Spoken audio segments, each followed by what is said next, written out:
Praise the Lord. ദൈവത്തിൻ്റെ അതിവിശുദ്ധമായ നാമം ഇന്ന് പകൽക്കാലം വാഴ്ത്തപ്പെടുമാറാകട്ടെ.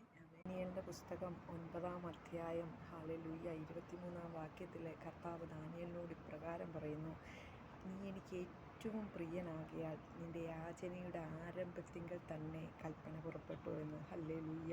കർത്താവ് കുറേ കാര്യങ്ങൾ അവിടെ പറയുക. ദാനിയേൽ കർത്താവിൻ്റെ പ്രിയ പുരുഷനായി. എന്തുകൊണ്ട് പ്രിയനായി?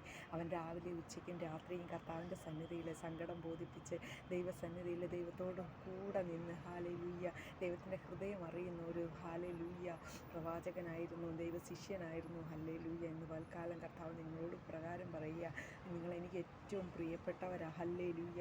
അതുകൊണ്ടാണ് അവിടുത്തെ സ്വന്തം രക്തം ഊറ്റി നമ്മളെ സ്നേഹിച്ചത്. ഹല്ലേലൂയ. ഇന്ന് പൽക്കാലം നിങ്ങൾ ദൈവസന്നിധിയിൽ എന്ത് യാചിച്ചാലും നിങ്ങൾ അവൻ്റെ പ്രിയപുത്രനാകൊണ്ട് നിങ്ങൾക്ക് ദൈവം അത് സാധിപ്പിച്ചു തരുവാനിടയാകും. പിതാവ്, പുത്ര, പരിശുദ്ധാത്മാവിൻ്റെ നാമത്തിൽ അടിയൻ നിങ്ങളെ അനുഗ്രഹിച്ചു.